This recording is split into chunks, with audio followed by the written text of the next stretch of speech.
Noong unang panahon, sa isang malayong lugar, mayroong isang kaharian kung saan nakatira ang isang hari at reyna, at mayroon silang isang anak na nagngangalang Prinsesa Natalia. Isang araw, nagpaalam ang prinsesa sa kanyang mga magulang.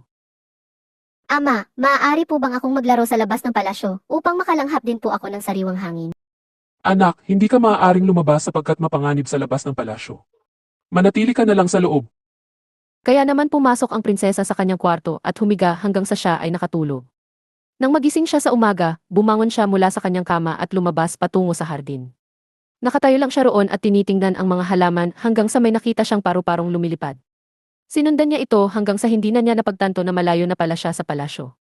Patuloy siyang naglalakad hanggang sa mapagod siya sa paglalakad, at nang makita niya ang isang malaking bato, umupo siya roon at nagsimulang umiyak. Nakatulog siya sa malaking bato at nagising dahil may naririnig siyang mga yabag na papalapit sa kanya. Sa labis niyang pagtataka, isang malaking pusa ang lumapit sa kanya. Prinsesa, bakit ka nag-iisa? Naliligaw ka ba? Naliligaw ako. Hindi ko na alam kung paano makakabalik sa aming palasyo. Kaya naman sinamahan ng pusa ang prinsesa habang sila ay naglalakad. Nagpasya ang prinsesa na tumigil sa paglalakad, pagkatapos ay hinaplos at hinalikan niya ang pusa. Sa labis niyang pagkabigla, biglang lumitaw ang isang prinsipe. Huwag kang matakot, prinsesa, sapagkat ako ay pinarusahan ng aming bathala, iyon ang dahilan kung bakit ako naging pusa. Hayaan mong samahan kita pabalik sa inyong kaharian.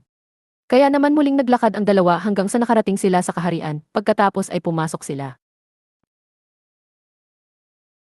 Ang mga magulang ng prinsesa ay labis na tuwang-tuwa at mahigpit na niyakap siya. Would you